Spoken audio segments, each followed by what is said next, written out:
So it all started with a completely random flight. I took off with a couple of friends, and just a couple of minutes after taking off, we could see this St. Lawrence River. And we could have turned left and gone down towards Quebec City, and as it happened, just randomly, we turned right.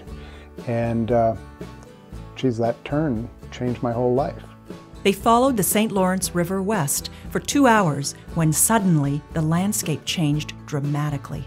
And it was just exquisite. And I'd never seen anything like this in my life. We kept seeing more and more amazing things.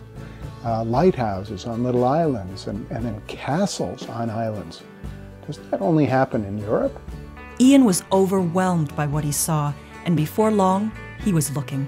When I first saw this island, I realized that it really was one in 1,000.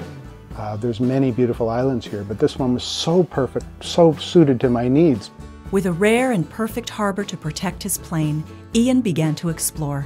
And then I started thinking about photographers when they get sent out to capture the spirit of a place, but they have a week, or maybe they have 2, but not forever.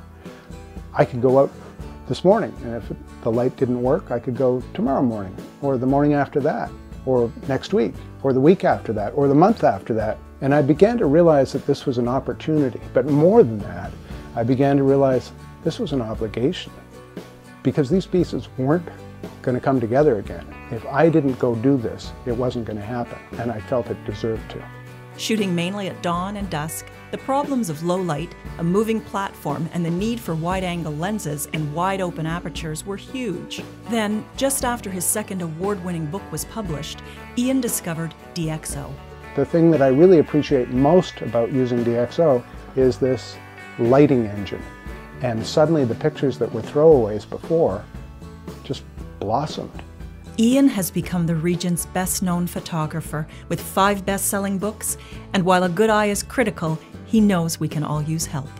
If you could magically have some way of eliminating all the flaws in your camera and in your lenses and instantly correct for all of that so that the starting point of your pictures is 15 to 50% better before you do any kind of editing to them at all, why would you not do that?